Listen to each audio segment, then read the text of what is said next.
nang siya ay nasa kanyang krus. May sinabi siyang mga salita para sa ating lahat. Huwag kang maniniwala na hindi mo kayang magbago sa mundong ito. Huwag mong isipin na pababayaan kita sapagkat iiwanan ko na kayo. Tandaan mo, ang mundong ito ay hindi mundo na kailangan mong makita ang buhay na masaya. Sapagkat ang tunay na buhay ay kasama ng aking Ama sa langit. Isang buhay na maaari mo lang makuha pag ikaw ang nagbago at maging malapit sa Kanya. Ang aking ina ay laging kasama mo upang hawakan ang iyong kamay at dalhin ka sa akin. Huwag kang mag-isip na mag-isa ka lamang na gagawin ito. Kasama mo ako at magagawa mo sapagkat binigay ko na ang buhay ko para ikaw ay magkaroon ng buhay na walang tapusan. Tandaan mo, ikaw ay anak ng aking Ama, pagkat ikaw ay aking kapatid. Magsama-sama tayong pakinggan ang mga salita ni Jesus mula sa kanyang krus. Mga salitang kailangan nating ilagay sa puso natin. Te Deum laudamus,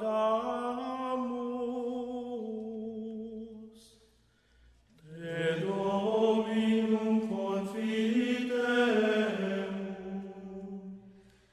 Te Eternum Patrem, omnis terra veneratum,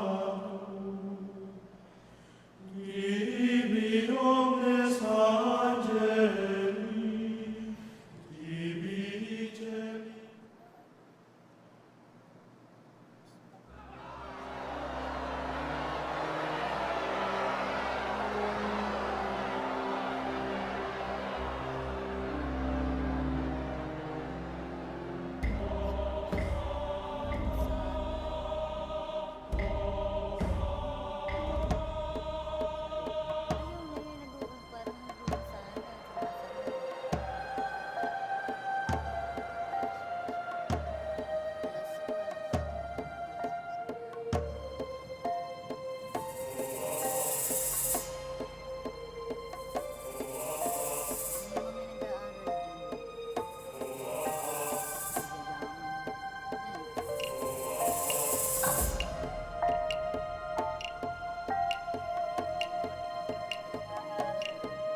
pagpapala sapagkat tayo muling nagtitimpon sa paanan ng krus, ating Panginoon Jesucristo, upang muli nating madinig ang kanyang mga panaghoy na nagbibigay sa atin ng pag-asa at pagmamahal para sa lahat. Magandang hapon po sa inyong lahat. Ako po si Brother Sir Stephen Magbanwa of the Order of Preachers. Mapagpalang hapon po sa inyong lahat. Ako po si Dayan Medina at kayo po ngayon ay nanonood ng Siete Palabras 2013 mula po dito sa Santo Domingo, Quezon City. Ito po ay maituturing ng longest-running Lenten program na sinimulan pa ni Father Sonny Ramirez, OP, at syempre ito po ay ipinagpatuloy ng mga kapatiran nating Dominikano upang maipahayag ang tunay na pag-ibig ni Kristo sa ating lahat. Sa taon pong ito ng pananampalataya, ngayong mahal na araw, ay humiling po tayo sa pamamagitan ng ating panalangin sa Diyos ng tulong upang sa pamamagitan ng ating pagsisikap at sa gabay at patnubay ng Espiritu Santo ay mapalalim pa natin ang ugnayan natin kay Kristo. Mahalin natin siya ng lubos at maging tunay na kalugod-lugod na mga anak ng Diyos. Labis ko pong ikinararangal na makasama kayo sa ikatlong pagkakataon sa programang ito. Magandang hapon po. Ako po si Carlo Lorenzo. Alam mo, Carlo, tama ka dyan, Brother Seer. Ako talaga po ay natutuwa dahil ito po ay first time ko. I'm very honored and very privileged to be part of this event. Kasi nga po, taon-taon, ako po ay nagsiselebrate yan sa Our Lady of Annunciation Parish sa may Mindanao Avenue kung saan ako po ay lector commentator. Kaya naman ngayon ay talagang kakaiba at bagong karanasan po ito sa akin ngayon dito sa Santo Domingo. Ito ay pagiging parte ng Siete Palabras 2013. At kung makikita nyo po sa aking likuran ay talaga nga namang nakakataba ng puso ang dami ng dagsa ng tao dito ngayon para makipag-participate. At syempre yung iba dyan ay maaga nang pumunta dito at nag-aantay ng matagal na oras kanina pa lamang. At syempre yung iba naman dyan ay yearly they make sure to be part of this event. Kaya naman, Brother Seer, ano po ba ang kahalagahan para po sa mga viewers natin at yung mga tao ngayon dito sa Santo Domingo ng paggunita natin sa huling 7 wika ng ating Panginoon? May tuturing na isang debosyon para sa nakakarami ang pakikinig nila sa taunang pagninilay patungkol sa huling 7 wika ng Panginoon. Tayo ay nakikinig at nagninilay. Importante ang mga ito upang mapalalim natin ang ating pananampalataya. Gayun din naman, tayo ay pinapaalalahanan na huwag sana nating kalimutan ang dakilang pag-aalay ng ating Panginoon ng kanyang buhay para sa ating kaligtasan. Importanteng maiukit natin sa ating mga puso at kaluluwa ang mga salitang winika ni Kristo upang magsilbing gabay sa atin sa ating pagkamit ng buhay na ipinangako, lalo na sa mga taong magsasabuhay ng kanyang aral at salita. Kaya po bago pa man tayo mag-happy-happy dahil bakasyon sana, ay unahin muna natin na maglaan ng oras para tayo ay magtika, manalangin, magkumpisal at gamitin ang panahong ito para busugin ang ating mga kaluluwa. Tayo po bilang mga tao ay hindi lamang binubuo ng ating katawan kundi ng ating kaluluwa rin. Kaya kung kailangan nating alagaan at busugin ang ating mga katawan, ako lalo't higit pa na dapat ay bigyan natin ng pag-aaruga ang ating kaluluwa sa pamamagitan po yan ng salita ng Diyos at mga banal na sakramento para naman po ay madaloy sa ating mga buhay ang mga biyaya ng Diyos. Alam mo, Brother Carlo, ako ay nag-a-agree sa'yo sa sinabi mong yan. Kasi minsan sa mga pamilya dito sa mga Pilipino, kapag Semana Santa, nagbabakasyon sila, ginagamit nilang oras na ito para magbakasyon, mag-enjoy at mag-relax. Sana po ibigay natin itong panahon na ito sa ating Panginoon. At syempre, pakinggan natin siya, mahalin natin siya, at higit sa lahat tayo ay magbalik loob sa Kanya. Kung po pwede nga ay talagang napaka-importante, Brother Sir, no, makapagkumpisal po tayong lahat. At syempre, ang pagmamahal natin sa Diyos ay maipapakita lamang natin sa pamamagitan ng pagmamahal natin sa ating kapwa. At ang napakagandang oportunidad po na ito ay ang araw na ito upang ipakita natin ang ating pag-ibig sa Diyos. Kaya samahan niyo po kami sa loob ng 3 oras na pagtatanghal. Sana po dalangin namin na sa pamamagitan ng programang ito ay maging makabuluhan, banal ang ating paggunita sa Biyernes Santo. Tayo rin po ay mapapakinggan ng live sa Radyo Veritas 846 AM Band at sa mga kasaping impilan ng Catholic Media Network. Mga kapanalig, mga kapuso, sama-sama po natin pagnilayan ang huling 7 wika ni Jesus sa pagpapatuloy ng Siete Palabras 2013. Amen.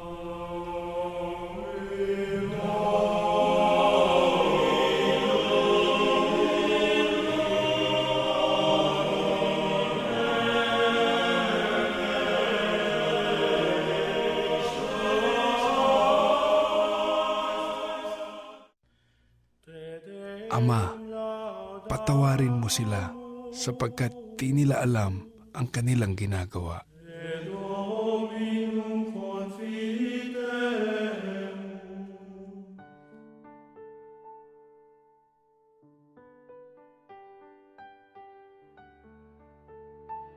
Sa pananampalataya natin ngayon, Year of the Faith, importante rito kasi isa buhay.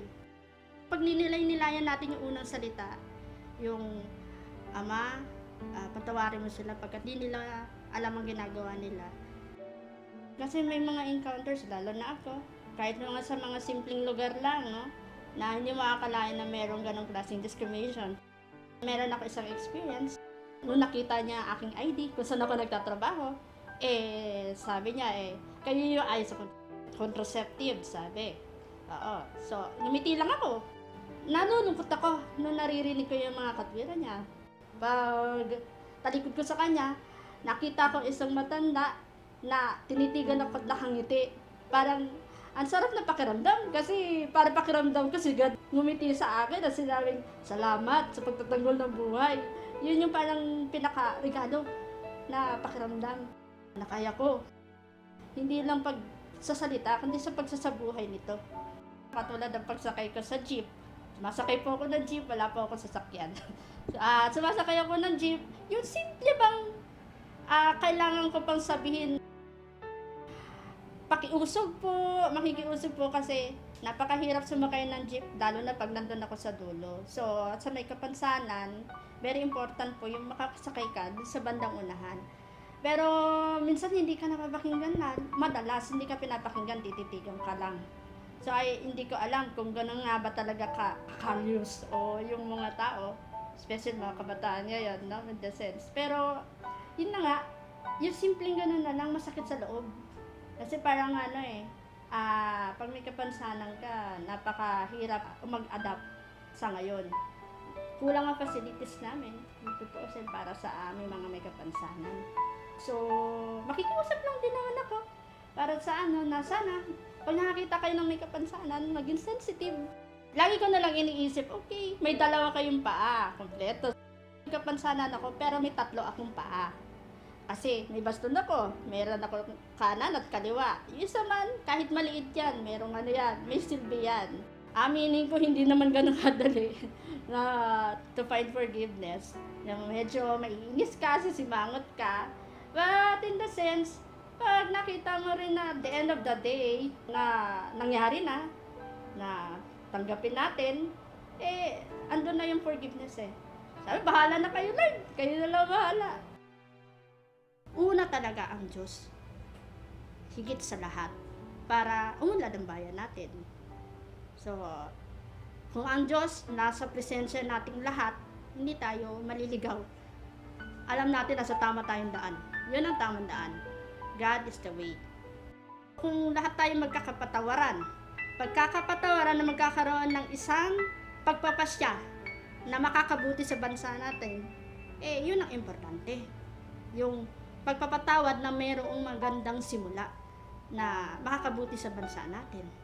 So, yun ang importante na magpapatawad ka, pero ang pagpapatawad na yun, kailangan may pagbabago. So, isang magandang pagbabago at isang tamang pagbabago. Mistera venera.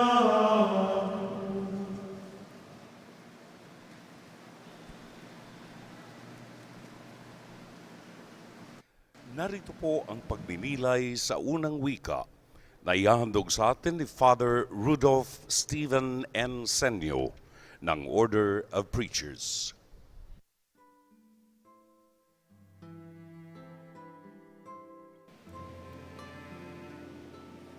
Kapag tayo nagpapatawad, may dalawang dapat tayong iiwasan tuwing tayo nagpapatawad. Yung una ay yung paghingi ng sobrang demanda sa nagkakasala. Sige, papatawarin kita, pero gawin mo to, ito. Parang si Manny Pacquiao sa kanyang movie, Anak ng Commander. Kung ano ang inutang, yun din ang kabayaran. Kalabaw ang ninakaw, kalabaw din ang papatay. masyadong mabigat. Iwasan natin yung masyadong mabigat na paghingi sa nagkasala. Ano yung ikalawa? Pero dapat din naman, wag naman masyadong maluwag. Yun ang ikalawa naman na dapat natin iwasan. Kumbaga, parang yung ginawang kasalanan ay hindi naman kasalanan. Parang baliwala lamang. May dalawang magkapatid na gangster. Napakalokong gangster. Sobrang loko at sobrang bisyo, napabilis ang buhay ng isang kapatid na gangster. Lumapit yung isang natirang kapatid kay Father. Sabi niya, Father, pwede mo po bang ipagmisa ang aking kapatid? Sabi ni Father, yung loko-loko? Opo, Father, yung loko-loko. Ipagmisa niyo po at pwede niyo po, special request lang po, kung pwede po kapag kayo po mag-homily, pwede niyo po bang sabihin na yung aking kapatid ay isang santo? Ganun lang po ba kasimple yon? Sasabihin natin na kakalimutan natin lahat ng ginawa niyang kalokohan, pagloloko sa kanyang kapwa at sasabihin, isa siyang santo? Pero anong sabi ng gangster? Pero Father, pag ginawa niyo po yan, babayaran kita ng 1,000,000 piso. Napatingin si Father sa bubong ng kanyang simbahan. Tumutulo. Kailangan ko yun. O sige. Sa araw ng libing, nandyan na. Punong-puno ng tao ang simbahan. Mga taong niloko ng gangsters. Tapos nag-homily na si Father. Sabi ni Father, mga kapatid, naririto ang labi ng ating kapatid na gangster. Itong gangster na to ay balasubas, magnanakaw, sinungaling, pumapatay, manggagancho. Lahat ng mga kalokohan ay nagawa na niya. Pero, kung ikukumpara mo naman siya sa kanyang kapatid na naririto, aba, isa na tong santo. Sabi niya. Hindi po pwedeng kakalimutan lamang natin ang mga kalokohang nangyari. Paano na ang mga biktima? Paano na ang mga magulang at mga anak ng mga pinaslang? Hindi po pwedeng forgive and forget. Masyadong maluwag. At hindi rin naman pwedeng an eye for an eye, a tooth for a tooth. Masyadong mabigat. Dapat midway lang po tayo. Ang tunay na kapatawaran ay forgive and remember. Tandaan. Paano po ba yan? May dalawang lalaki, nagiinuman. Sabi nung isa, pare, nag-away kami ni Mrs. pare. Away to the max. Nag-historical siya. Nag-historical si Mrs. Sabi ng kanyang kaibigan, pare, hindi historical pare. Hysterical, pare. AB English to, pare. Hysterical ang tawag dyan. Hysterical. Hindi. Historical talaga. Inungkat lahat ng mga kalokohan ko simulat sa pool ng aming pagsasama. Ganun bang forgive and remember? Hindi naman po ganun. Hindi lang puro kalokohan ang tinatandaan. Ang forgive and remember ay parang yung kanta ng The Police. Remember M, remember E, put them together, remember me. Remembering is putting the different members of our lives together in such a way that we see the whole reality of who we are, of ourself. Seeing the whole me, makikita mo yung buong ikaw. Yun po ang tunay na remember. At para ma-attain natin ang remember, dalawa lang naman ang ating pwedeng, dalawang general guidelines para magkaroon tayo, magampanan natin ng forgive and remember. Ano yung dalawa? Dalawang letra. AB. AB. AB. Parang ito bago ka mag-exercise at push, sit up. Diba? Yung iba sa atin, idol si Manny Pacquiao, six-pack. Bago ka magkaroon ng six-pack, dapat meron ka munang ab, isang muscle sa tiyan. Yun. Ab. Ano yung A? Ako. Alalahanin natin ang ako. Minsan kaya tayo nahihirapan magpatawad kasi ang nakikita lang natin ay yung mga nagkakasala. Nagkakamali ito. Tignan natin si San Pedro. Pinuntahan niya ang ating Panginoon. Panginoon, nakapitong beses na ako nagpapatawad sa aking kapatid. 7 na yan, ha? Hanggang kailan pa ba? Hanggang kailan ang hangganan ng aking pagpapatawad? Parang nasasawa na siya magpatawad. Feeling niya, ang bait, ang galing-galing niya. Pero kailan siya nagbago? Nung siya ay nagkamali. Nung siya ay nagkunwaring hindi niya kakilala ang ating Panginoon. At 3 beses niyang ginawa yan. Kaya nga, after niyang talikuran, nagkunwaring hindi siya disipulo, yun, nalaman niyang nagkamali siya. Mahina din pala siya. Tapos nagkita muli sila ni Jesus. Nabuhay muli ang ating Panginoon. At tinanong siya, Pedro, mahal mo ba ako? Alam niyo po, yung mahal, yung original language po sa Biblia ay, yung mahal doon ay agape. Agape, ibig sabihin po ng agape, mataas na uri ng pag-ibig. Ang agape ay pag-ibig na ibinibigay ang buong sarili. Yun po ang agape. Pero anong sinagot ni Pedro? Alam niya, nagkamali siya, hindi niya maibibigay lahat. Alam niyang mahina siya, kaya anong sinagot niya? Opo, mahal ko po kayo, pero hindi agape. Phileo. Ibig sabihin ng phileo, mababang uring pagmamahal. Yun lang po ang kakayanin ko po. Nagkamali kasi ako mahina ako. Ano ang isinagot ng ating Panginoon? Feed my sheep. Ngayon, Pedro, alam mo nang nagkakasala ka. Alam mong mahina ka. Alam mong limitado ka. Ngayon, handa ka ng magmahal sa aking tupa. Handa ka ng magpatawad sa mga nagkakasala sa iyo. Ako ay nagkakasala. Alalahanin po natin yan. Ang pangalawa, ano naman ang pangalawa? Na B. Ano yung B? Bago. Minsan akala natin, naku, napakahirap ng buhay dito sa mundo, Yung parang crisis tayo, nagka-crisis. Pero yun nga remember ka ulit, tignan mo naman yung buong buhay mo. At minsan matatawa ka na lang sa mga pagtinitignan mo yung past mo, yung kahapon mo. Bakit? Kasi yung mga tingin nating end of the world noon, parang wala lang naman pala. Nung unang panahon, may tumawag dito sa Santo Domingo. Humahagulgul. Father. 1:30 p.m. yun tumawag. Father, anong problema? Hindi ko mapatawad ang aking girlfriend. Bakit? Anong nang pare? Hiniwalayan niya ako.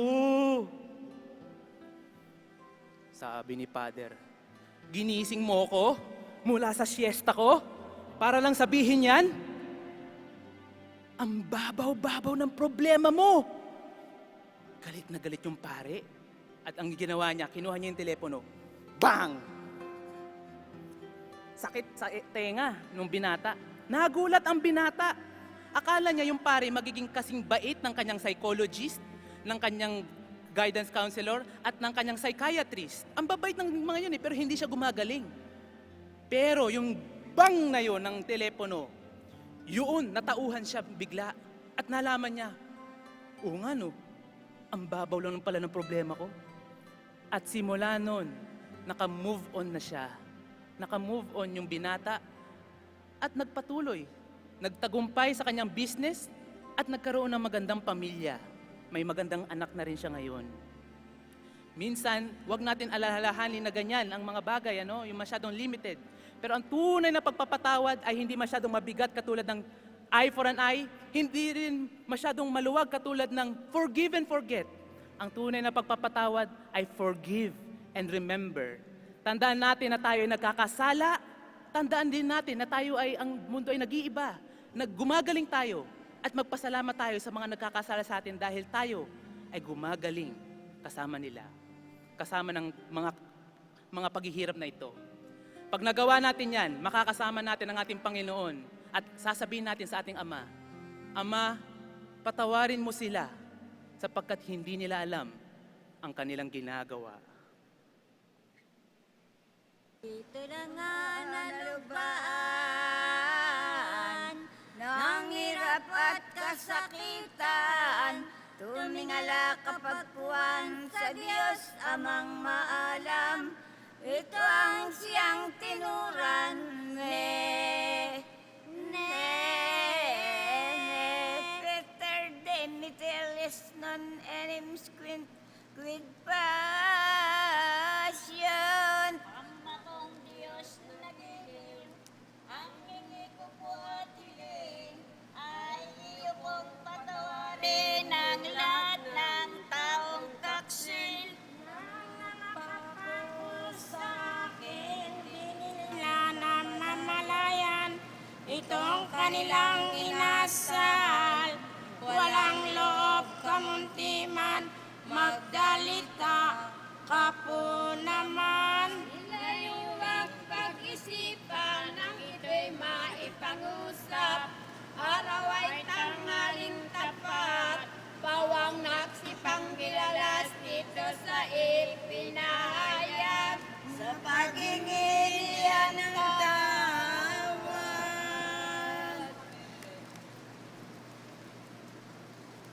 Magsiluhod po ang lahat para sa panalangin.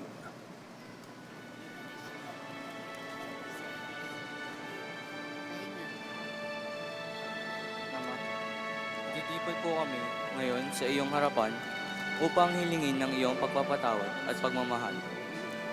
Batid po namin na sa paghihirap at pagkamatay ni Kristo sa krus, napatawad kami at nailigtas mula sa kasalanan. Sana po, siya ay lagi naming matularan. At tulad niya, masunod sana namin ang iyong kalooban. Humihingi po kami ng kapatawaran sa mga pagkakasalang minsan ay hindi rin namin maintindihan.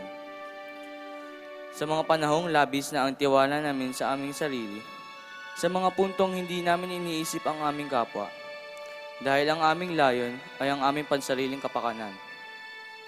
At sa mga oras na ikaw ay aming nalilimutan, humihingi po kami ng kapatawaran dahil hindi namin nalalaman ang aming ginagawa. Ama, tulungan mo po kaming magbagong buhay at gaya ni Kristo, sana po ikaw lagi ang aming sundan. Mabatid po nawa namin na sa iyong harapan kaming lahat ay bata dahil ikaw ang amang hindi nagpapabaya.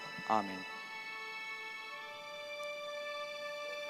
Magsiupo po ang lahat.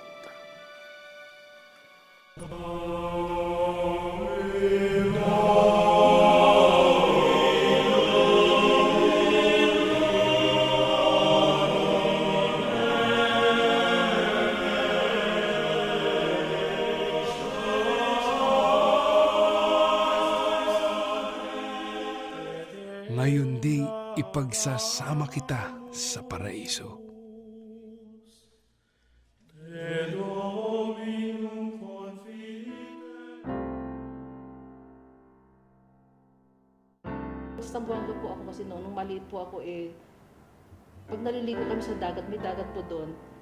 Pag naliligo kami, may tinatanaw po akong yung isang saradong bahay. Yung pala monasteryo po yun. Mag-high school ako, tinanong ako ng tatay ko, anong gusto mo maging paglaki mo? Sabi ko nga ganun, magmamadre ako. Ayaw nung tatay ko, sabi niya ganun, mamamatay muna ako kung papayagang magmamadre ka. Nung graduate na po ako sa nursing, namatay po yung tatay ko. Nakita ko po, siya kasi nagsusuporta sa mga kapatid ko, pinaaral niya. Sabi ko, papaaralin ko muna yung mga kapatid ko. Kaya ako po nag-ako nung responsibilidad na yon. Nang halos natapos na yung mga kapatid ko, meron ako naramdaman na kulang sa buhay ko. Nakabili ako ng bahay, napaaral ko sila, may pera ako sa bangko, pero may kulang pa. May nanligaw naman po sa akin, pero sabi ko, hindi yun Kung may hinahanap ako, sabi ko nga ganun. Bigla po ako nag-resign dun sa pinagtrabahuan. Umuwi po ako sa Pilipinas, pero hinahanap ko na ayaw ko na magtrabaho. Gusto ko na magtrabaho na ibibigay ko yung sarili ko na libre. Kasi ang focus ko kasi pera. Kasi nga, para mapaaral ko yung mga kapatid ko, matulungan ko yung pamilya ko. Hindi po ako nagtrabaho. Ang ginawa ko po, kumuha po ako ng pwesto sa palengke. bago ako magbubukas ng palengke, pupunta muna ako sa simbahan. Tapos pagkatapos ng misa po, pupunta ako doon sa Blessed Sacrament. Umiiyak ako doon. Bakit? Ano bang gusto mo sa akin? Sabi ko, bakit ganito? Hindi ako maligaya. Narinig isang araw, isang announcer sinabi niya na meron pong telepono na isang lugar. Pupuntahan niyo po yung tahimik po yun. Nung narinig ko po yun, kinuhanan ko na kagad yung telepono, nanginginig po ako, naramdaman ako, iba yung pakiramdam ko, narinig, sabi ko, bakit kaya ganito? Sa curiosity ko po, tinawagan ko po, ito pala yung monasteryong sumagot sa akin. Kinabukasan po tumawag, hindi ako nagbukas ng tindahan, tinawagan ko, kasi iba yung pakiramdam ko parang hinihila ako na hindi ko mawari. Yun na nga, nung nakausap ko yung superiora, sabi pumunta ka dito, hindi ko po alam itong kainta. Sabi nila, pumunta ka dito, binigyan ako ng direksyon. Nang pagtapat ko po dyan sa gate, parang naramdaman ko po na yung tahimik na parang hinihila ako na, ito yung gusto ko pa, yung paraiso na katahimikan na gusto ng Panginoon sa akin. Umaakit ko para akong lumulutang sa hangin, sa lupa na hindi ko alam kung paano ako nakaakyat dito. Pero yun ang pakiramdam ko po maligaya po ako. Nang pumasok po ako dito, ay nakalimutan ko na po na ako magaling na nurse. Kaya mayabang po ako, yung kayabangan na yun, yung aking pinagmamalaki palagi. Magaling po ako, sinasabi ko. Kasi yung maski saan po akong ospital na nagtatrabaho, pinag-aagawan po nila ako. Kala ko, sa akin yun, galing ko talaga, ganyan. Pero dito ko na natapatan to na ang galing pala yun sa Panginoon, na isang iglap lang, pag hindi niya bibigay sa'yo, wala rin. O alisin niya sa'yo, wala rin. Pero dito ko nakikita yung lahat ng talento na hindi mo nagagawa sa labas, nagagawa mo yun. Iniisip ko na, ang Panginoon nga, hindi nga siya sumagot ng anong pinagagawa sa kanya, anong ginawa sa kanya. Ba't ako sasagot? Sumusunod ako. Tapos, yung pakiramdam ko ng pag sumusunod ako, maligaya po ako sa loob. Naramdaman ko po yun na parang kumbaga, nakapuntos po ako sa Panginoon. Minsan po, tinatanong ko rin na, may Diyos ba dito sa loob? Kuminsan. Andiyan ka ba? Sinasabi ko. Tapos pag pupunta ko sa garden, makikita ko po na kahapon tinignan ko yung garden, wala pong bulaklak doon. Tapos nakita ko kinabukasan, may bulaklak doon. Ay, andyan ka pala kasi pinatubo mo yung bulaklak. Hindi naman alanganing pwesto, pero nagpatubo ka ng bulaklak. Ibig sabihin, andyan ka. Kaya umiyak, pasensya ka na Panginoon. Nagkamali na naman ako. Kaya yun yung paraiso na nakikita mo. Dito pa lang, nakikita ko na yung paraiso na sa maliliit na bagay. Di ba? Dapat lang talaga na mamahalin natin ang Panginoon. Naman, dito na palang paraiso, hindi lang natin nakikita. Pinapadala niya sa atin yung maliliit na bagay. Hinihingi natin. Pero dahil kuminsan nabubulagan tayo sa ating mga sariling mga kakulangan. O kuminsan yung pride natin. Minsan kagaya sa akin na perfecto kasi gusto ko si perfect. Kailangan malinis, kailangan maayos. Pero dito hindi po yun Ang importante po kung ano yung araw-araw na binibigay niya at tanggapin mo. Yun po ang nakakalugod sa kanya. At nakikita ko na yun ang paraiso sa akin. Sa aking buhay, sa pinili ko tong buhay, nararamdaman ko na ito yung daan papuntang paraiso po.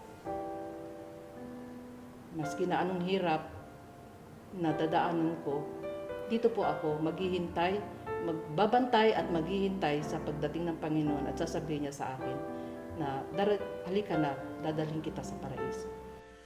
Divi omnes angeli, divi celi. Narito po ang pagninilay sa ikalawang wika na ihandog sa atin ni Father Tamerlane Lana ng Order of Preachers.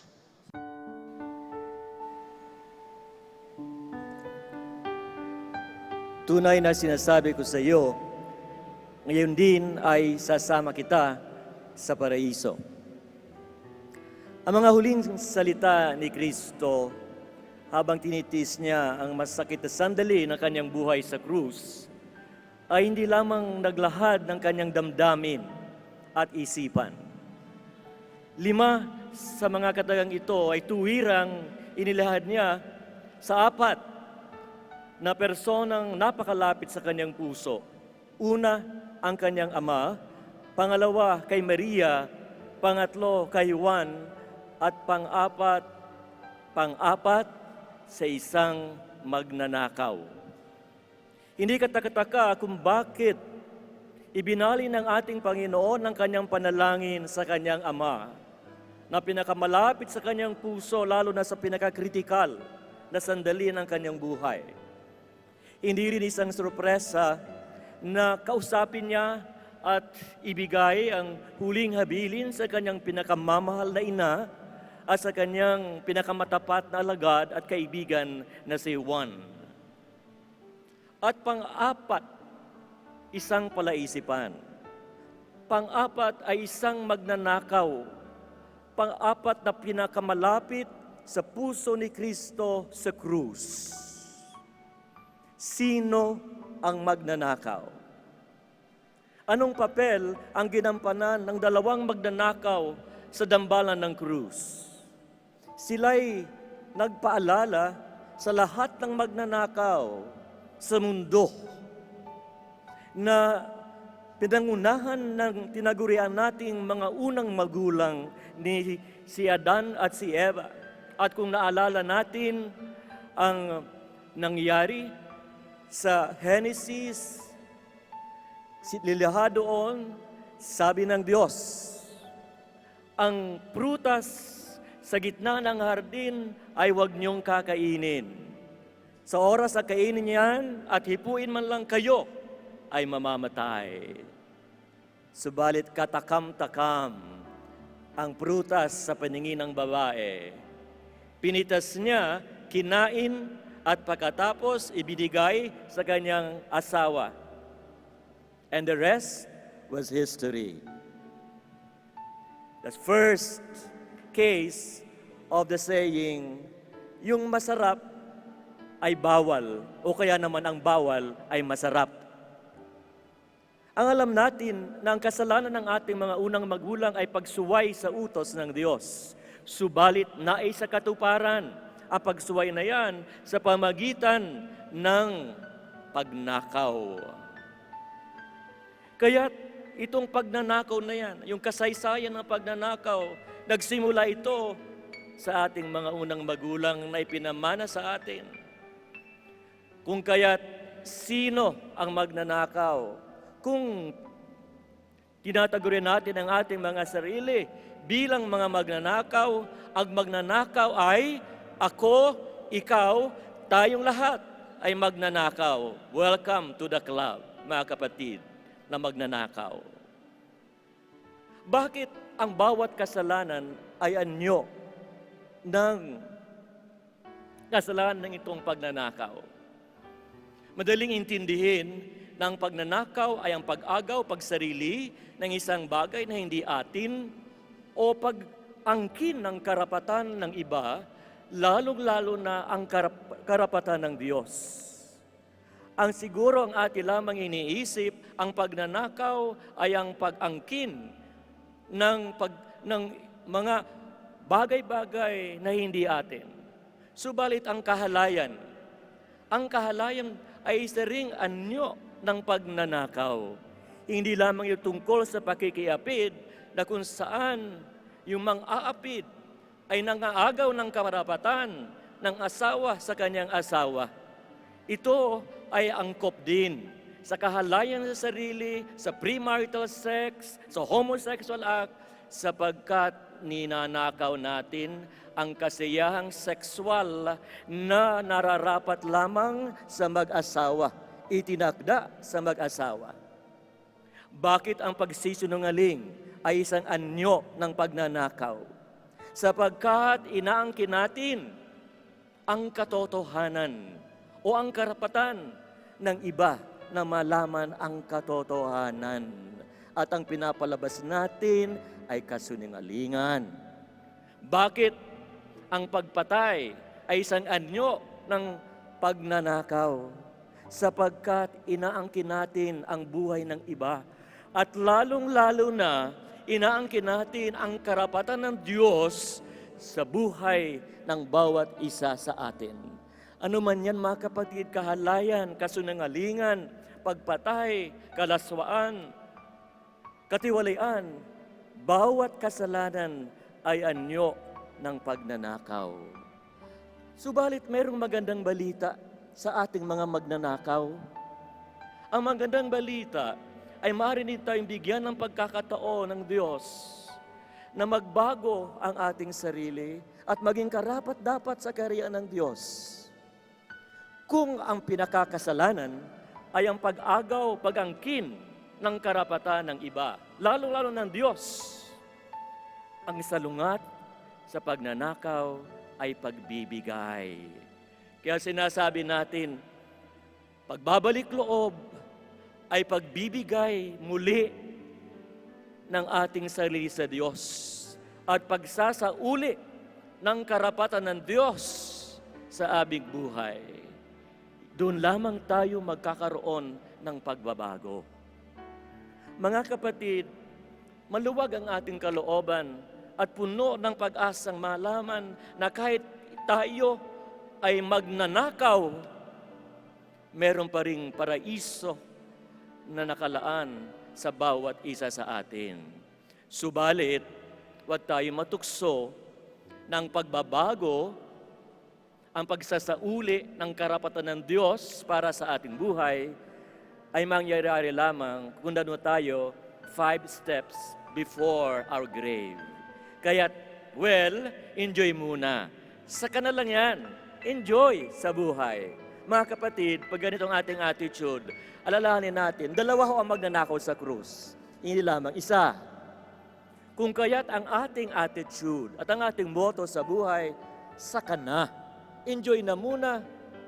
Baka ho, mabaling ating mga pansin sa pangalawang magnanakaw na hindi nabigyan ng pagkakataon na magsisi at lalong hindi nabigyan ng pagkakataon na marinig ang mga salita ni Kristo.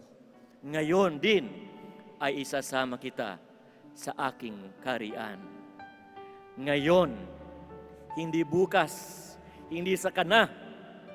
Kailangan kung ibig nating maging karapat-dapat sa paraiso at kaharian ng Diyos, ang pagbabalik loob at pagbabago, pagsasauli ng ating karapatan sa Diyos para sa ating buhay ay ngayon. Sapagkat kung dumating man ang takdang oras na makakaharap natin ang ating Diyos, marinig natin ang mga matatamis na kataga, magnanakaw, ngayon din ay isasama kita sa aking paraiso.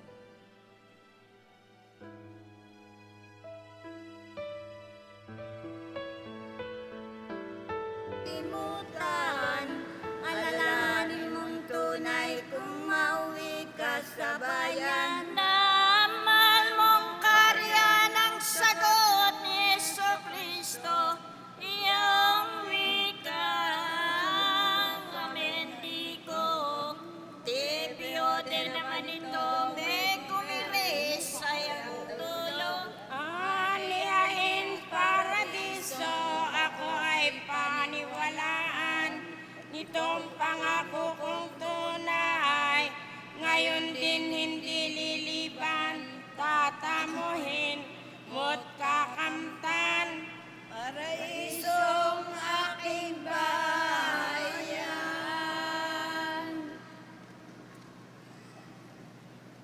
Magsiluhod po ang lahat para sa panalangin.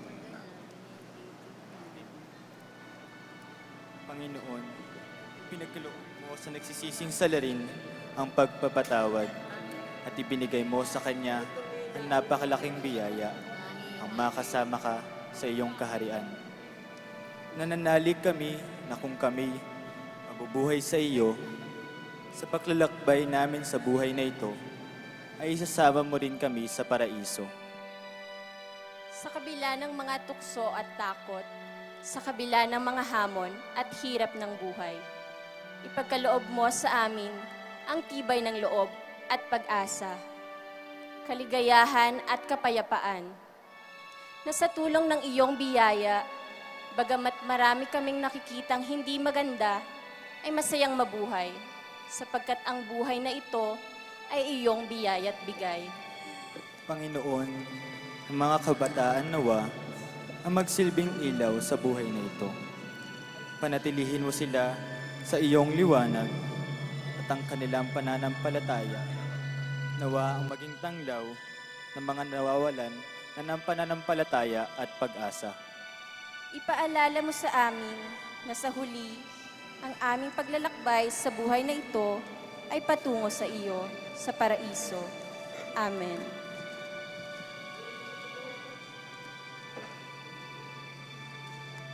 Magsiupo po ang lahat.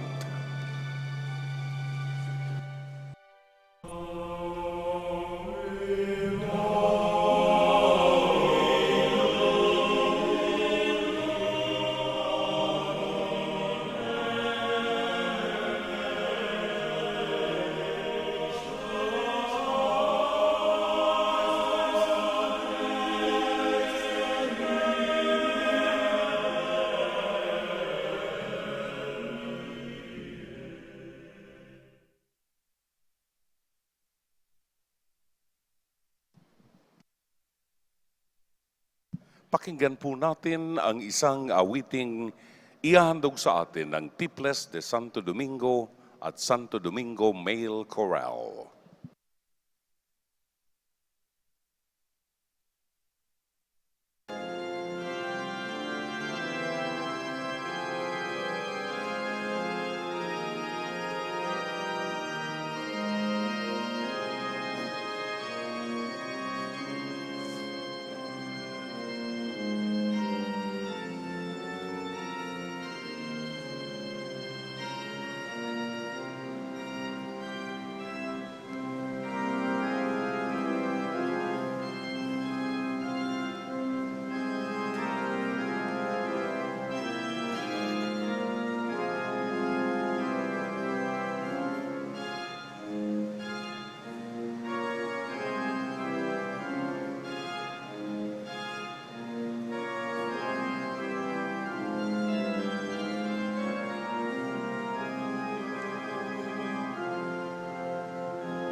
Ina, narito ang iyong anak.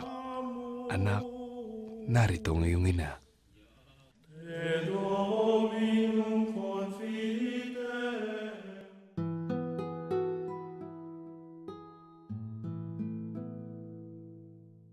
Nakaraang taon po, nung July 24, actually hindi ko akalain na manganganak ako ng alanganin, 6 months.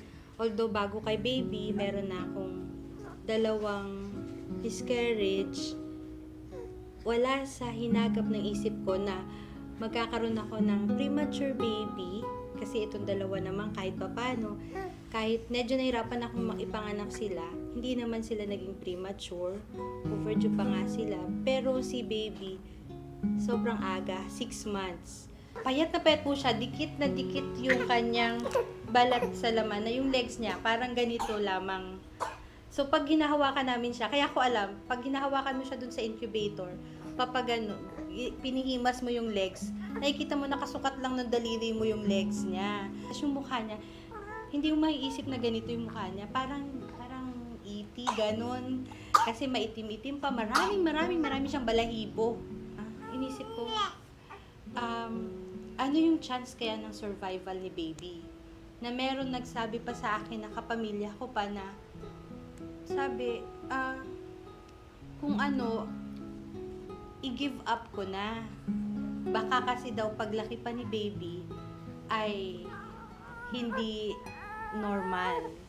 Inisip ko, kung ibinigay siya ni God sa akin, normal o hindi, I will have to accept him kasi baby namin siya. At kung ano man yung mangyayari along the way, kung sakaling ang hindi siya maging normal, it must be something na blessing in disguise, na hindi namin dapat ituring na pahirap sa buhay naming mag-anak. Ang nangyari nun, bawat araw na nandun siya sa ICU, nandoon kami. Kung kami ng asawa ko, kung pupunta ako ng umaga, yung asawa ko pupunta sa gabi, araw-araw. Dumating yung point na sa sobrang stress, hindi rin agad nagkakaroon ng gatas na breast milk. Di ko akalain na manghihingi ako ng mga gatas ng ina sa mga ina na minsan hindi ko pa na-meet. Hindi ko pa po nakilala at napakabait naman ng mga nanay na yun. Nung time na yun, araw-araw po kasi kami buong pamilya, yun po yung kabutihang na idulot ni baby. Araw-araw, as in kahit ano pong oras matapos kami sa isang araw, kailangan namin magdasal as a family. Yung pagdadasal namin na yun, hindi lamang para kay baby, kundi para sa lahat ng mga baby dun sa ICU. Ang salita ng Diyos na, ina, narito ang iyong anak. Anak, narito ang iyong ina. Sa ina, yung una, yung ina, narito ang iyong anak. Nung ibinigay sa akin si baby. With the kind of health na ganun si baby, with no assurance na kung ano man ang mangyari, mabubuhay ba siya o hindi. Yun ang tanong ng mga friends ko na hiningan ko rin ng tulong. May pinaglalaban ka ba? Yun ang tanong kasi nila, i-sure mo muna, okay ba? Magiging okay ba si baby? Kumbaga parang sila rin at on their end, gusto ka namin tulungan, pero Cecil, sure ka ba dyan? Parang kumbaga sa iniisip nila, magsusugal ka ng ganon, pero wala kang assurance. Pero sabi ko, ibinigay siya sa akin ng Diyos. Sabi niya, ina, narito ang iyong anak. And so, naniniwala ako kay God dahil binigay si baby sa akin.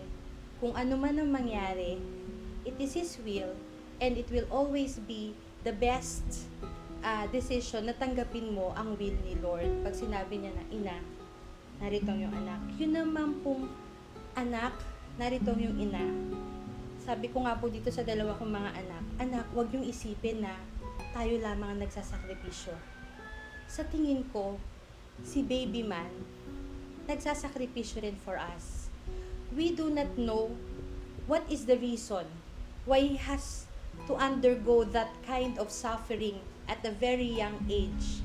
Pero kung kung iisipin natin, there must be a reason. It was also a way for us to be closer. Kailan ba tayo huling nagdasal ng sama-sama? Actually, inisip ko yun eh. That was the only time na nag-start ulit kami magdasal ng sama-sama. Na we have to pray every day together, not only for our family, but for all the other sick people na sa buong mundo na nararamdaman yun, nararamdaman namin. So, sabi ko, it is also, si baby, tinanggap niya rin, hindi man niya nalalaman, tinanggap niya rin tayo bilang isang pamilya. Ako bilang isang ina, kahit na mahihirapan siya sa loob ng incubator for more than 3 months. Tinanggap niya tayo, tinanggap niya ang will ni Lord. Omnis terra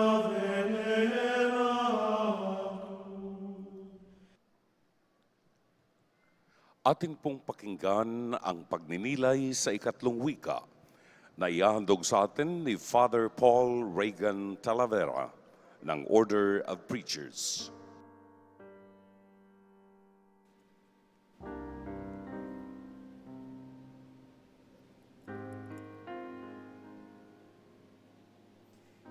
Ina, narito ang iyong anak. Anak, narito ang iyong ina. Ang mga salitang ito ay binanggit ng ating Panginoon sa 2 taong napakalapit sa kanyang puso. Ang una ay sa babaeng tunay na nagmahal sa kanya mula ng kanyang pagkabata hanggang siya ay mamatay, ang ating mahal na inang si Maria. Ang pangalawang salita ay binanggit niya para sa kanyang alagad, ang alagad na minahal at nagmahal din sa ating Panginoon, si San Juan. Habang ako ay nagninilay para sa ikatlong wika, para sa Biyernes Santong ito, mayroong kaibigan na nag-email sa akin ng isang kwento. Ang kwentong ito ay tungkol sa isang bata na nagngangalang Ivan. Si Ivan, habang bata pa siya, ay nakakitaan na ng katangian na gusto niyang maglingkod sa simbahan. Gusto niyang maging pari. At ang batang itong si Ivan, mabait, at habang siya ay lumalaki, nagsabi siya sa kanyang mga magulang na gusto niya ngang maging pari. Subalit yung kanyang ina, since bata pa siya, inisip niya, siguro habang lumalaki itong anak ko, magbabago pa naman yung isip niya. Pero habang lumalaki si Ivan, hindi nagbago yung kanyang pagmamahal at kagustuhang magsilbi sa simbahan. At sa katunayan, nung siya ay nasa edad na, siya ay nagsilbi bilang sakristan at bilang katikista sa simbahan. Katulad ng ibang bata, nabarkada rin itong batang si Ivan. Pero hindi sa mga masamang barkada. Ang mga barkada niya ay mga kasamahan din niya sa simbahan. Madalas, gabi na siyang umuwi, nakakagalitan ng kanyang mga magulang dahil sumasama kung saan-saan, bumibisita sa mga simbahan at nagkakatikista sa mga bata. Nang 12 years old na si Ivan, isang beses o isang umaga, nagising siya at hindi siya makalakad. Nag-alala yung kanyang mga magulang, dinala siya sa ospital. At nung dinala siya sa ospital, natagpuan na meron siyang sakit. Meron siyang lymphoma, meron siyang cancer. At ang cancer na ito ay medyo advanced stage na. Kung kaya, ang ginawa na lang ng mga magulang, although nag-aalala sila, hinayaan nila na mag-undergo ng treatment yung kanilang anak.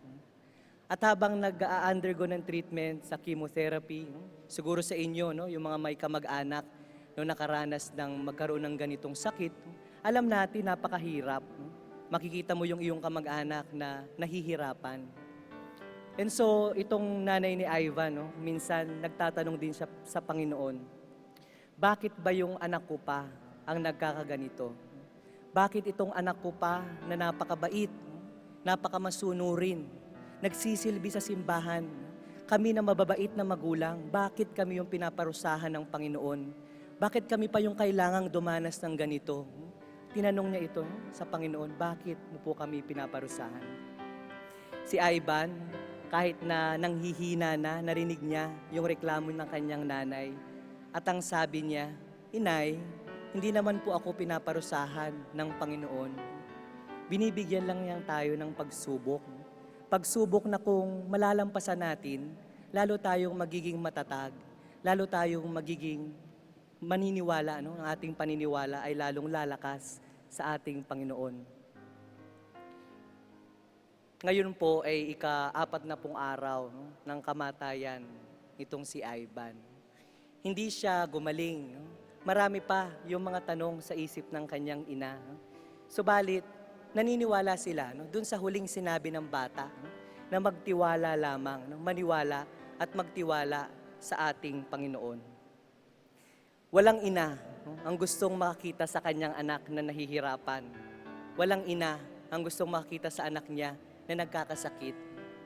Tayong lahat marahil naranasan na natin magkalagnat, magkasipon. Sino ba yung hindi natutulog kapag yung anak niya ay may sakit? Siyempre yung mga magulang, lalo na yung ina. At lahat ng ina, sigurado ako, gugustuhin nila na sila na lamang ang magkasakit. Sila na lamang, yung mapunta na lang sa kanila yung sakit ng kanilang anak upang ang kanilang anak ay mabuhay. Naniniwala ako, hindi nalalayo dito yung pakiramdam ng ating mahal na ina. Wala siyang magawa, sinasaktan yung kanyang anak, pinapako, pinapatay. Itong bata na inalagaan niya, ayaw niyang madaplisan ng lamok, ayaw niyang masugatan. Ngayon, wala siyang magawa, nakatingin lang siya, nakatayo doon. Subalit, katulad ni Maria, siya ay masunurin sa kagustuhan ng Ama. Alam niya na kailangang mangyari ito. Alam niya na kailangang gawin ito ng kanyang anak para mas makatulong sa ibang tao.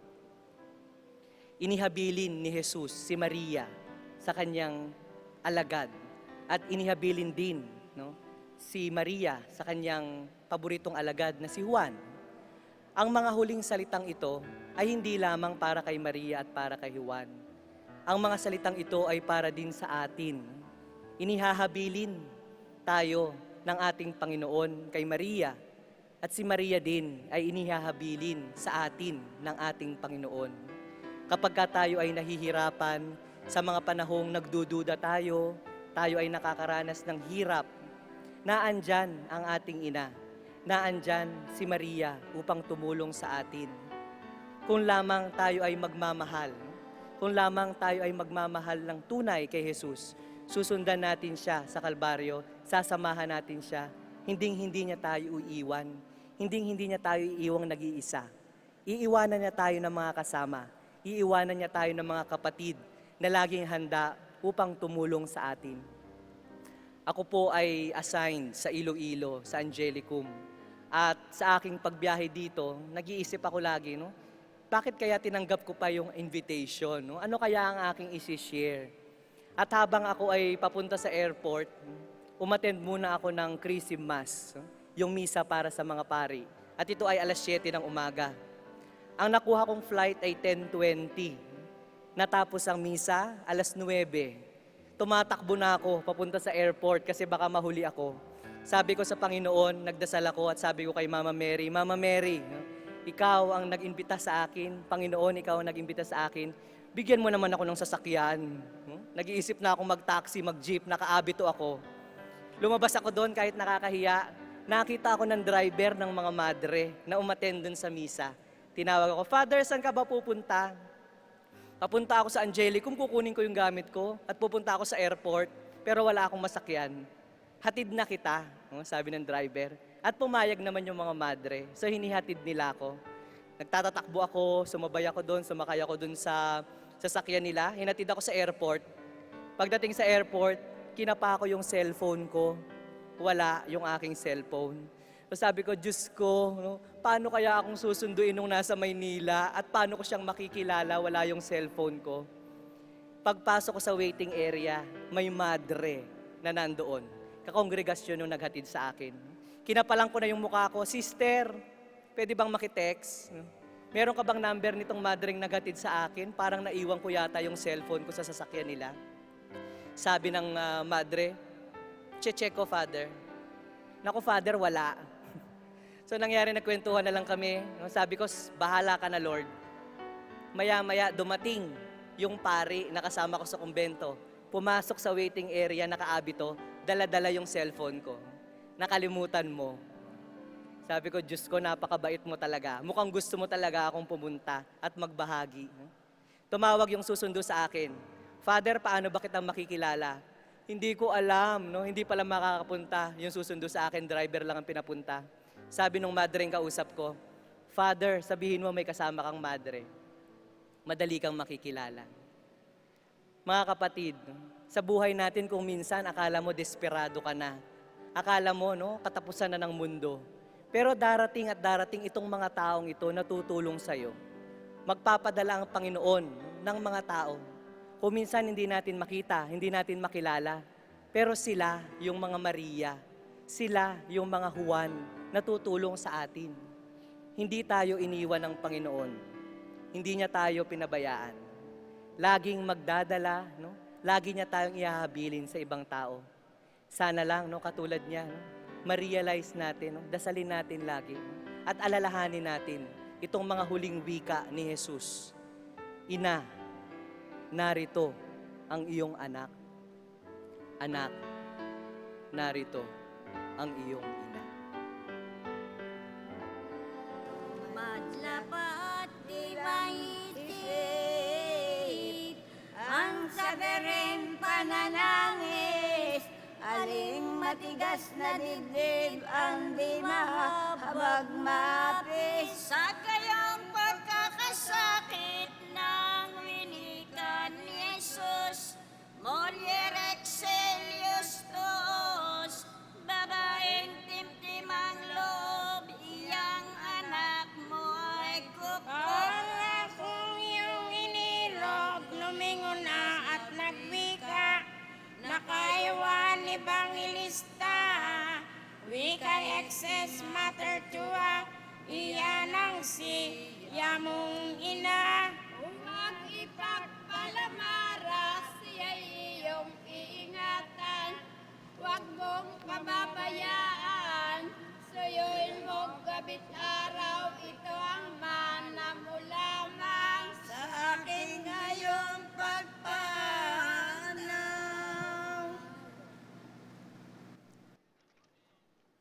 Magsiluhod po ang lahat para sa panalangin.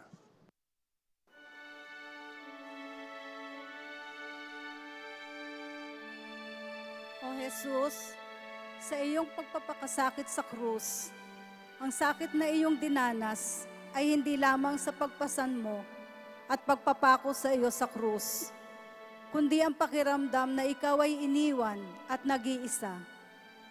Ihinabilin mo ang iyong ina sa iyong alagad. Inihabilin mo ang iyong alagad sa iyong ina, upang ituring din niyang anak, upang hindi sila maiwan at mag-isa. Ipinapanalangin namin ngayon, Panginoon, ang lahat ng anak na naging sugatan bunga ng pagkawalay at pangungulila. Inihahabilin namin sa iyo, Panginoon, ang aming sugatang puso, sapagkat batid namin na ikaw ang higit na nakaalam ng makabubuti para sa amin, sapagkat hindi mo kami iniiwan. Inihahabilin namin sa iyo, Panginoon, ang aming mga anak. O Jesus, habang ikaw ay nagdurusa sa krus, isa ring nagpabigat sa iyong kalooban, ay ang makitang lumuluha ang iyong ina. Damang-dama niya ang iyong paghihirap. Habang kami ngayon ay nakaluhod sa paanan ng iyong krus, hinihiling namin, Panginoon, na patnubayan mo ang lahat ng ina. Hilumin mo ang kanilang mga puso, at sa tulong ng iyong biyaya, gawin mo silang katulad ng iyong ina, na patuloy na nagmamahal at nag-aaruga nang walang hinihintay na kabayaran. Sa kanilang pagtanda, biyayaan mo sila ng mga mapagkalingang anak. Nihahabilin namin sila sa iyo, Panginoon. Amen. Magsiupo po ang lahat.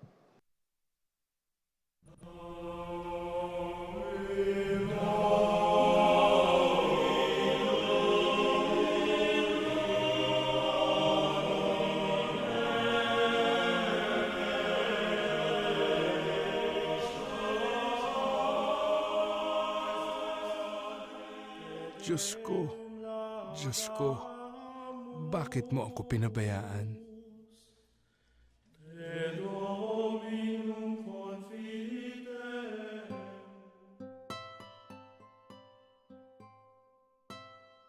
Yung pinanganak po kasi ako, 7 months lang po. And then, parang, hindi pa po ako masyadong complete. Yun. So, sabi po ng doktor sa parents ko, butas daw po yung puso ko and then kailangan po ako sa incubator. Tapos po, nag-heal naman po. Nag-heal po siya ng kanya. Pero before po mag-heal, marami pong trials pa na dumaan. Madali po kasi akong dapuan ng mga sickness.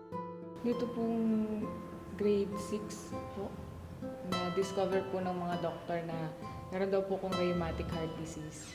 Tapos po kasi po nilagnat po ko once and then yung infection po hanggang sa lumabas na po sa mga lips, yung mga singaw po. Mahirap po sa school kasi po parang ang hirap pong makisalamuha kasi lagi po akong absent kasi bawal po akong masyadong matuwa, bawal masyadong malungkot. Sa family naman po, hindi po ako lumalabas ng bahay. Lagi lang po ako nasa loob ng bahay namin. So, yun, parang mahirap din po para sa akin. Doon pumasok po yung about sa vocation ko. Yun, parang sa kabila po ng mga paghihirap, sa kabila ng mga trials, sa kabila ng mga problema na dumadating, parang naisip ko po na ano ba talagang gusto ng Diyos para sa akin, I am weak naman. So, siguro gusto niya po, naisip ko noong mga panahon na yun na siguro gusto niya na paglingkuran ko siya. Lagi po ako nagdadasal na, sige po, i-offer ko ang buhay ko sa'yo kapag napagaling mo ko. And then, yun po, nung pumasok ako dito, nagpa-check up po ako sa heart center. And then, kasi po parang nararamdaman ko na parang meron na naman yata akong sakit sa puso. And then, nung nagpa-check up po kami, wala na po. Parang ako din po, sobrang nagulat na kapag talaga in-offer mo yung buong sarili mo, kahit na anong nararamdaman mo, talagang bibigyan ka niya ng blessing. Talagang, kaya sobrang naniwala po ko na gusto niya talaga na alam ko po na para dito talaga. Nung pumasok po ako dito sa Sisters of the Poor, talagang naramdaman ko po yung love, yung care, yung isang pamilya. Although, alam ko naman po na mahal ako ng family ko, pero dito po sa Sisters of the Poor na-feel ko po yung merong mga nag-aalaga, may sisters ka na laging nagtatanong sa'yo kung okay ka lang ba. So, parang sobrang saya po na ngayon, hindi ko na po nababanggit sa kanya na bakit mo ako pinabayaan. Ang lagi ko na lang nasasabi sa kanya everyday is, thank you. Salamat kasi hindi mo ako pinabayaan. Eternum Patrem, omnis terra veneratum. Ating pakinggan ang pagninilay sa ika-4 na wika na ihahandog sa atin ni Father Enrico D. Gonzalez ng Order of Preachers.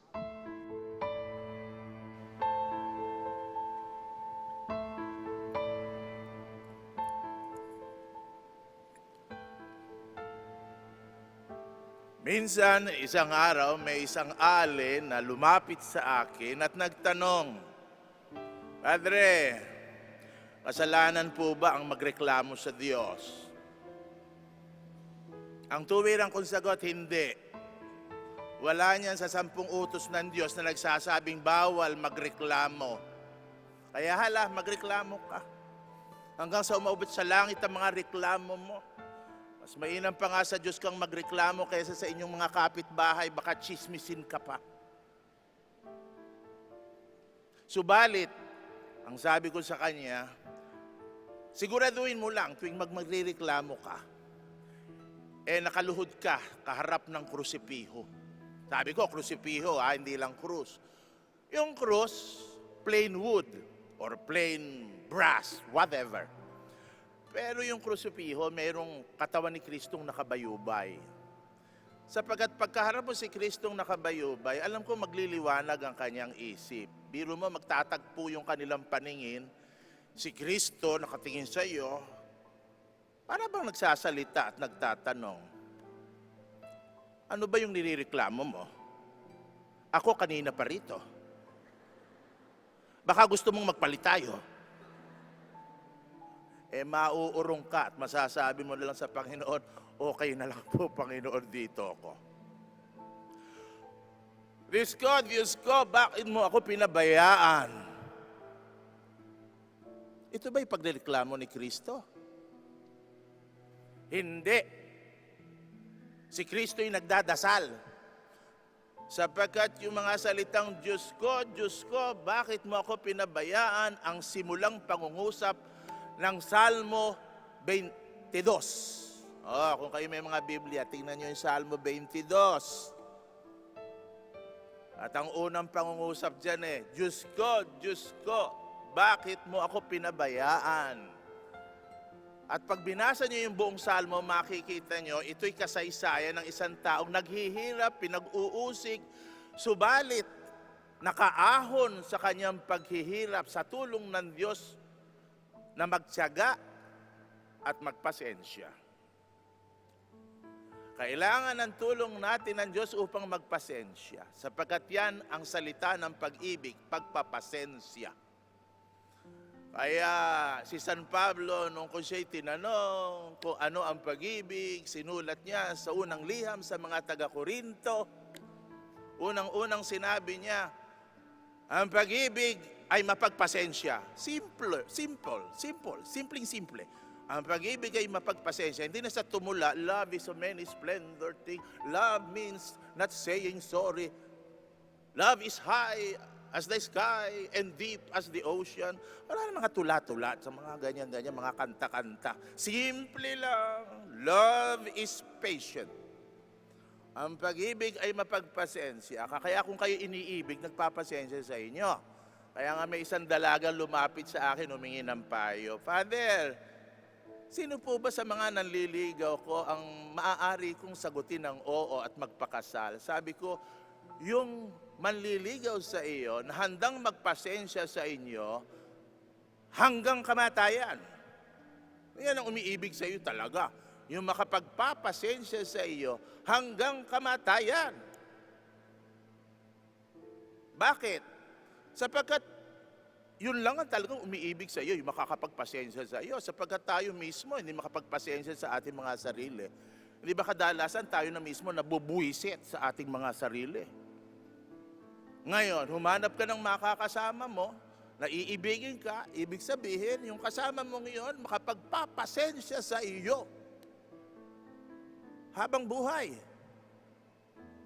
Kaya hindi tumatagal ang mga kasalan alam nyo, sapagkat nakakuha kayo ng taong hindi makapagpapasensya sa inyo. Meron ako mga kinasal, 5 buwan pa lang bumabalik na. At nagsasabi, Father, gusto na po namin maghiwalay.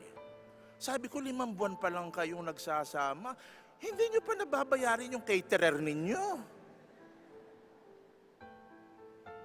Nag-aaway Ano ibig sabihin nun? Hindi makapagpasensya sa isa't isa.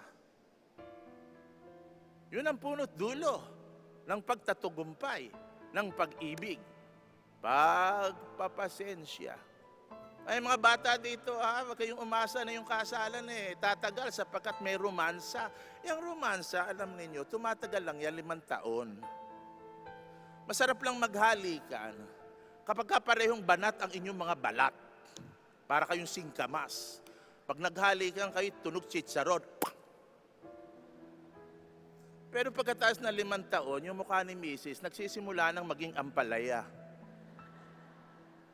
Kaya hindi nyo ba nakikita? O yung mga lampas na ng 5 taon nagsasama, Kung kayo talagang mahal ng asawa nyo, nagsisika pa rin kayong halikan araw-araw. Pero hindi nyo ba napapansin, bago kayo halikan, bumubuelo muna? Oh. Bakit bumubuelo? Binubuo muna yung loob, nagpapatapang. Biro mo yung singkamas, naging ampalaya na. Piligroso sa labi mo, baka mataga, magasgas. At kayo naman, mga misis, di ba? Nung nililigawan kayo ng mister nyo, talaga pinagpapawisan kayo, magmula ulo hanggang talampakan. Nanginginig ang mga laman ninyo. Subalit ngayon, matagal na kayo nagsasama, pag kayo magkasiping sa kama, naunang matulog si mister, naghihilik pa, di ba sinusulyap-sulyapan nyo na lang? Nasabi nyo sa sarili nyo, ito napulot ko. Ang daming factory defects. Pero hindi nyo naman maisoli sa factory. Bakit? Sapagkat ang kasalan, walang warranty. No return. No exchange. Kaya tingnan nyo yung mga umiibig, yung tumatagal ang kasal. Bakit tumatagal ang kasal? Nagpapasensya. Kahit na minsan wala nang romansa. Yung mga may boda de oro, ako pinagmimisa, o kitang-kita ko pagmamahal. Meron pa bang malalapot na tinginan? Wala na. Parehong may katarata, ano pa yung malalapot na tinginan? Meron pa bang holding hands? Wala na. Parehong pasmado kamay. Hindi na magkaabot-abot. Bakit tumagal ng ganon? Nagpasensya. Nagpasensya. Kaya kayo mga mister, subukin ninyo. Pag-uwi ninyo, lalo na kapag ang inyong pagsasama ay tumagal ng mga 20 o 25 taon na, subukin ninyo pag-uwi nyo. Halikan nyo yung asawa nyo sa noo at ibulong ninyo. Mrs., mahal mo pa ba ako? Makikita nyo, iiyak yung misis nyo. Pagkatapos ng 25 taon, pinagluto kita, pinaglaba kita, pinamalansya kita, nilinis ko ang bahay para sa iyo. Inalagaan ko mga anak mo para sa iyo. Pagkatapos ng 25 taon, itatanong mo sa akin kung mahal kita. Kung hindi ito pag-ibig, ano ito? Ngayon, tanungin niyo ang Diyos, mahal mo ba kami? Mahal mo ba ako? Nagpawis ako ng dugo sa hardin ng Getsemani. Hindi kita inurungan. Hinampas ang aking katawan, nagkapasa-pasa at nagkadugo-dugo. Hindi ako sumuko. Pinako ako sa krus. Nang dahil sa iyo, hindi kita sinumpa. Hindi ako gumanti. Sa halip, pinatawad kita. Ngayon, tatanungin mo kung mahal kita. Kung hindi ito pag-ibig, ano ito?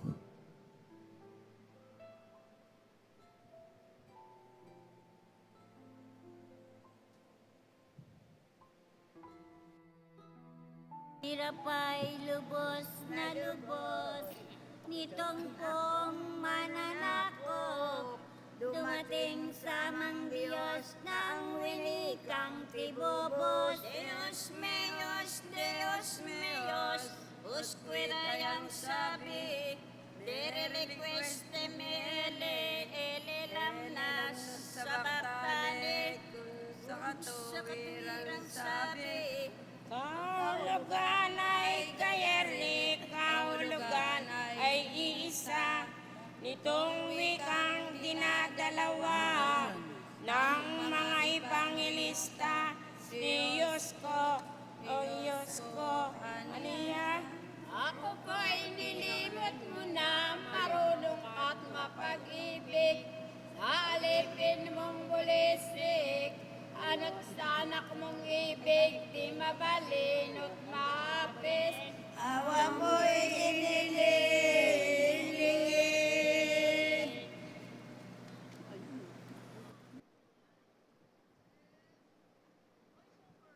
Magsiluhod po ang lahat para sa panalangin. O mahal naming Jesus, sa mga sandaling labis ang iyong paghihirap sa krus, winika mo, Ama, bakit mo ako pinabayaan? Ito'y hindi tanong ng pagdududa. Ito'y isang panaghoy na humihingi ng kapayapaan at katahimikan. Sapagkat ang iyong Ama at aming Ama ay hindi kailanman nagpabaya. Mahal na Jesus, sa mga panahong kami naman na nagpapabaya, marinig din sana namin ang iyong panaghoy. Bulabugin mo kami kapag nasanay na kami sa mga maling gawain at naakala na namin itong tama. Gisingin mo kami kapag ayaw na naming magsalita o kumilos. Panibaguhin mo kami kapag wala na kaming pag-asa at inaakala naming wala namang mababago. Kapag ayaw na naming tumubo at umunlad, at pinababayaan na lang namin ang mga maling gawain, at hinahayaang mangyari ito ng paulit-ulit. Huwag na sana naming ulitin ang aming mga pagkakamali at ang aming mga kapabayaan. Matuto na sana kami dahil walang mangyayari kung hindi kami magpapakabuti. Sa darating na halalan, ang aming hiling ay kapayapaan at kaayusan. At huwag na sana naming pabayaan ang aming bayan. Maging gabay po sana kami sa isa't isa dahil batid naming ika'y aming kasama at hindi mo kami pababayaan. Amen. Magsiupo po ang lahat.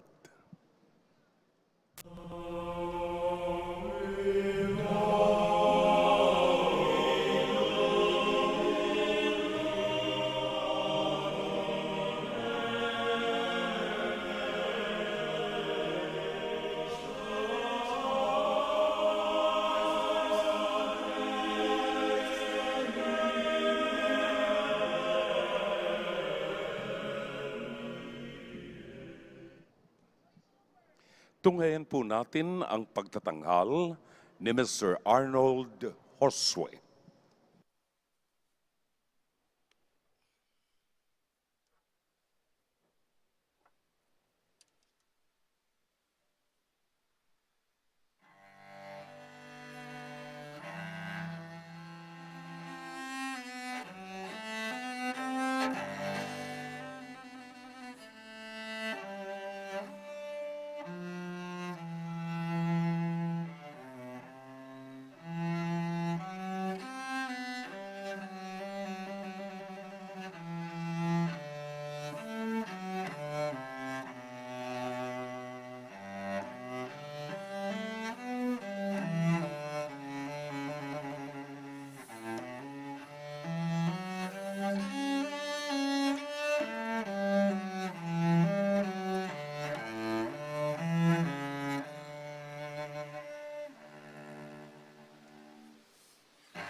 ako'y nauuhaw.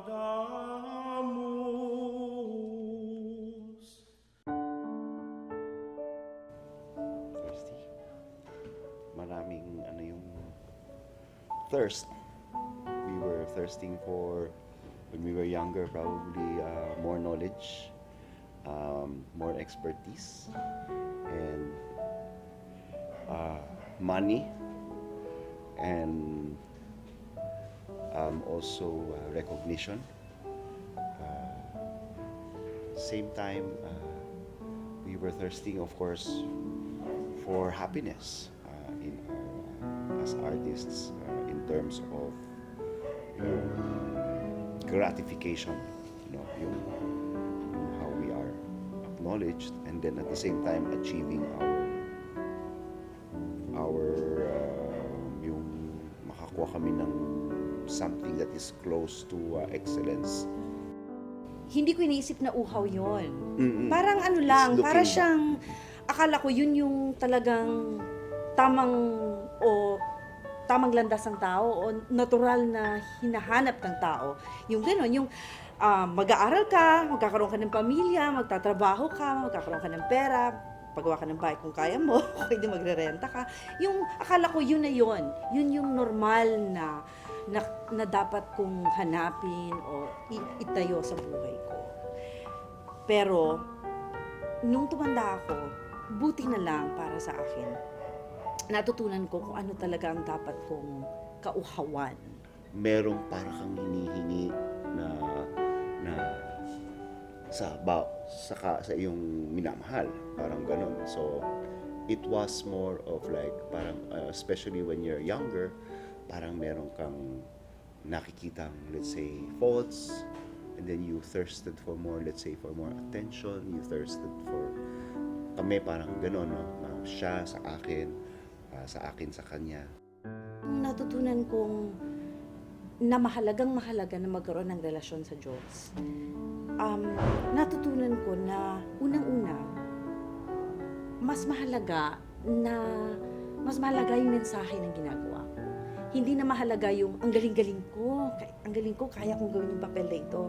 Hindi na yun kasing halaga nung nakukuha ba ng mga nanonood yung gusto kong ipaabot, na nakukuha kaya nila yung mensahe ng aming palabas.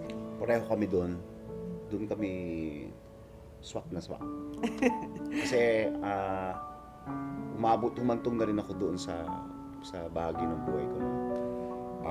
Importante sa akin yung tinatawag na merong redemptive message tungkol sa human being, sa tao, isang kwento. Di bali na kahit na gaano kalungkot ng kwento o sabihin natin may violence, pero ano ang pinupuntahan ng mensahe niya?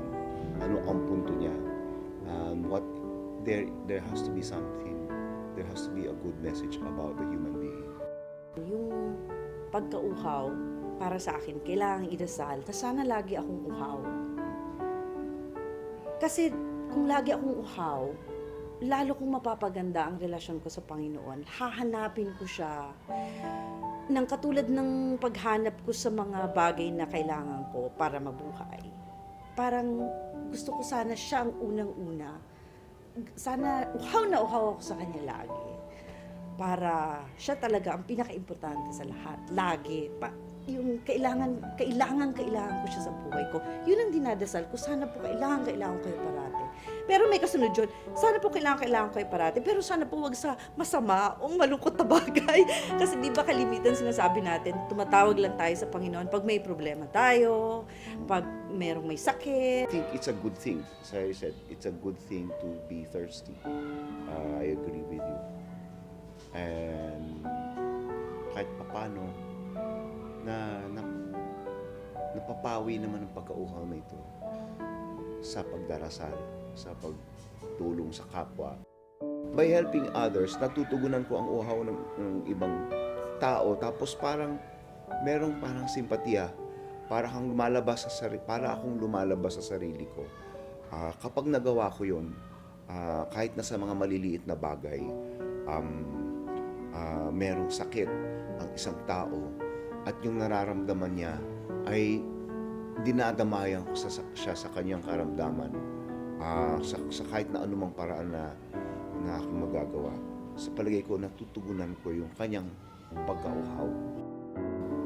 Yung pagkauhaw sa salita ng Diyos, sabi nga niya, di ba, hindi ka dapat mabuhay sa tinapay lamang, kundi sa salita ng Diyos. Totoo yun, kasi naramdaman ko yun na parang nung ang gusto ko lang ay yung mga material na bagay o yung pagmamahal ng mga tao lang. Parang pagkakuha mo ng isa, walang tunay na kaligayahan. Gusto mo na naman ng iba. Di ba? Pero sa Diyos, ibibigay niya sa'yo eh. Tsaka parang hindi ka pwedeng mabuhay nang wala siya. Yung pagkauhaw sa Diyos, sa salita niya, at maging mabuhay ka na katulad niya, parang yun yung pinaka ultimate na feeling ko na pero kasi parang katulad nung yun nga katulad ni Charmaine, yung meron akong nakuhang recognition, meron akong nakuhang mahaling gamit, maganda, parang hindi nagpapaligaya sa akin. Tapos yung pagkauhaw ko parang kumbaga parang nakikita ko rin through studying and learning and knowing more about my faith na hanggang nabubuhay pala ako, hindi mawawala yun. So, ang nakita ko parang yung kailangan mauhaw din ako